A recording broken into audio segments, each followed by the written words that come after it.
Welcome in. Police are still trying to piece together what happened at a Halloween party in Northglenn that turned violent. Thank you for being here. I'm Alexandra Lewis. And I'm Mark Salinger. 3 people are dead. 3 others are in the hospital with gunshot wounds. So far, investigators have not made any arrests, but say there is no threat to the public. This scene unfolded in a neighborhood just west of I-25 just after midnight. Jeremy Hohola is live at the Northglenn Police Headquarters with the very latest. Jeremy, what have you learned?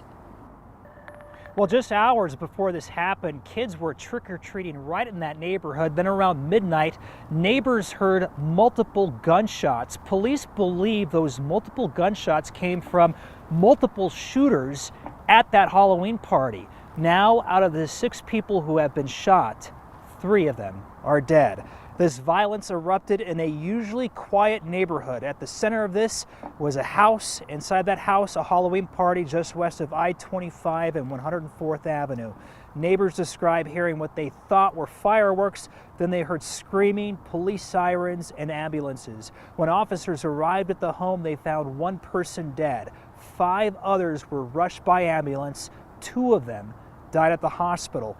Police say the people who are involved in this shooting are known to each other. For neighbors, it was alarming as a reverse 911 call went out.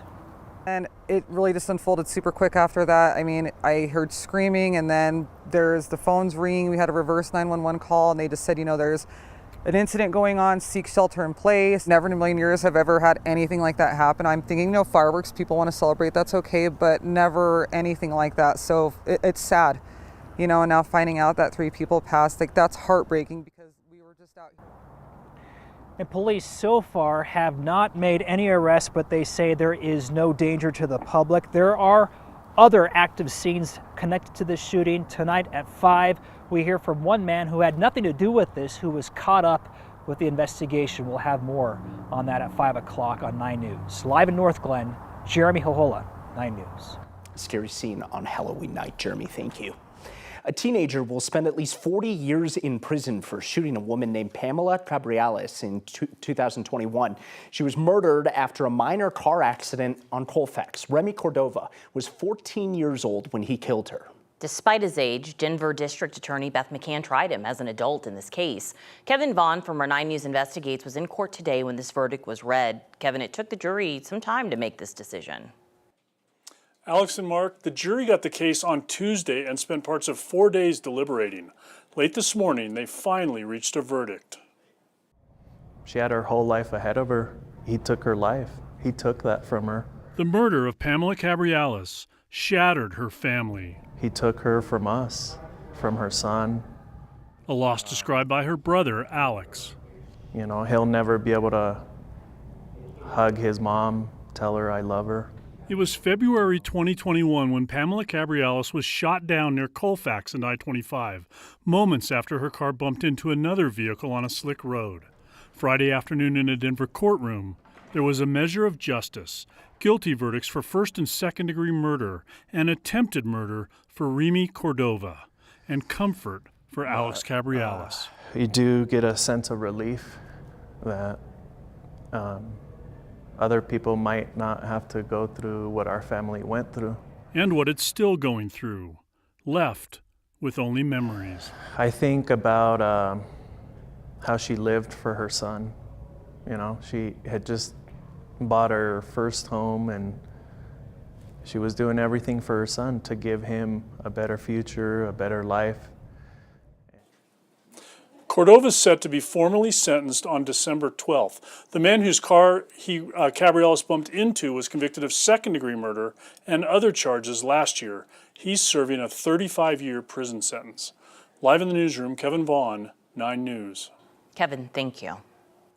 Let's get you a check of the weather here. We warmed up a little bit today after a pretty chilly Halloween. Here's a live look at Denver. A beautiful afternoon. Blue skies and barely any clouds out there. A few ski resorts, including A Basin, told us they are planning to open for the season tomorrow. So let's get a check of your forecast with 9 News Weather Impact Team meteorologist Lauren Robinson. Lauren, it was one of those Halloweens where You just have to cover up your costume a little bit with a coat. Keep warm.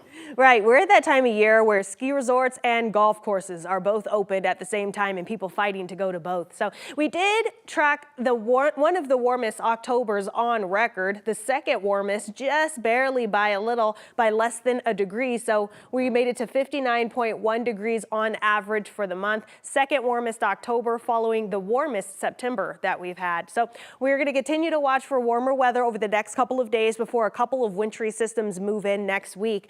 Right now we're at 61 degrees at DIA. Most of the Front Range and Eastern Plains in the middle to upper 50s and lower 60s. We're seeing those 40s and 50s up in the high country as well as the western slope. Our live radar not showing a whole lot through the rest of the day, and the same goes for our day tomorrow because we're going to be pretty sunny as we go into our Saturday and the first half of our Sunday before wintry changes move in for the second half of our Sunday into that Monday morning commute where we could see a rain mix turn into snow by Monday morning. In the meantime, we're going to stay in the 60s through the next hour or so. We're going to be in the 50s into early to upper 40s all the way until bedtime. And then overnight tonight, we're going to see those temperatures drop to near freezing. But we do have another warm up in store for tomorrow. So I'll have those details for you coming up. Lauren, thank you. The Arapahoe County Sheriff's Office says investigators have arrested a suspect connected to a jewelry store robbery in Centennial. The robbery happened Monday afternoon at Rocky Mountain Custom Jewelers. The sales associate we spoke with on Wednesday said the suspect came in, had a 20-minute conversation with him, then jumped the counter and stole nearly 50 pieces of jewelry. The clerk says the suspect even apologized to him before taking off. Sales associate estimated all the jewelry was worth about $150,000 to $200,000. According to the sheriff's office, the FBI arrested the suspect yesterday at a hotel in Colorado Springs. Investigators say he is also linked to a bank robbery in Grand Junction that happened last Tuesday. He now faces felony charges of aggravated robbery and theft.